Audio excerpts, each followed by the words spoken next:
सो राज्यसभा में mister Ashok Kumar Mittal introduce करते हैं national commission for main bill 2025, जो कि बना है बेसिकली लॉज को थोड़ा जेंडर न्यूट्रल करने के लिए और मेन को भी सेफ गार्ड करने के लिए। It's quite a commendable move honestly, and इसका काफ़ी significant motivator Ketan Agarwal case भी रहा है। इसके कुछ प्रोविजंस हैं जिसको हम लोग अगर डिस्कस करें तो that would be great. I think one of the most important provisions is that यहाँ पे हम फेक रेप केसेस में 10 लाख तक की पेनल्टी लगा रहे हैं और 7 to 10 years of imprisonment propose कर रहे हैं, which is a rather strong take on this and quite a necessary one as well for the turmoil that the family goes through.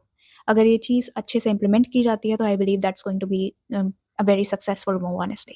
The second provision जो कि काफ़ी important लगा मुझे, वो child custody और फैमिली से रिलेटेड है, जिसमें को पेरेंटिंग को एक डिफ़ॉल्ट सेटलमेंट बताएंगे even after the separation, unless any neglect और अब्यूज़ हैज़ बीन प्रूवन।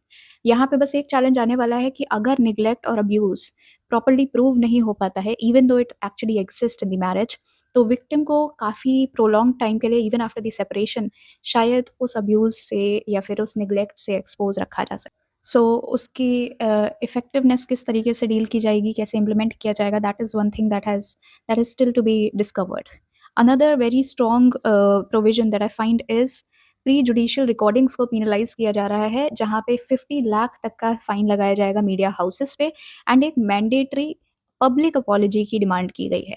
तो क्या ये कहीं न कहीं फ्रीडम ऑफ प्रेस को बेसिकली इन्फ्रिंज करेगा या फिर 19(1) को कहीं न कहीं वॉयलेट करेगा? That is something that has to be discussed upon.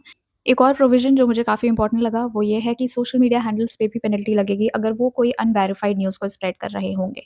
सो ये पेनल्टी जो होगी वो 25 लाख रुपए के फाइन या फिर 3 साल के इम्प्रिजनमेंट तक की हो सकती है। तो क्या ये प्रोपोर्शनेट पनिशमेंट है और क्या ये एनकरेज करेगी और सर्विलेंस को? That is something that should be discussed upon. So overall, the proposal is quite commendable and it's quite necessary for the time. But इसकी application कैसे होगी, इसका implementation कैसे होगा, and how is it in consonance with rest of the rights? That is something that should be discussed upon.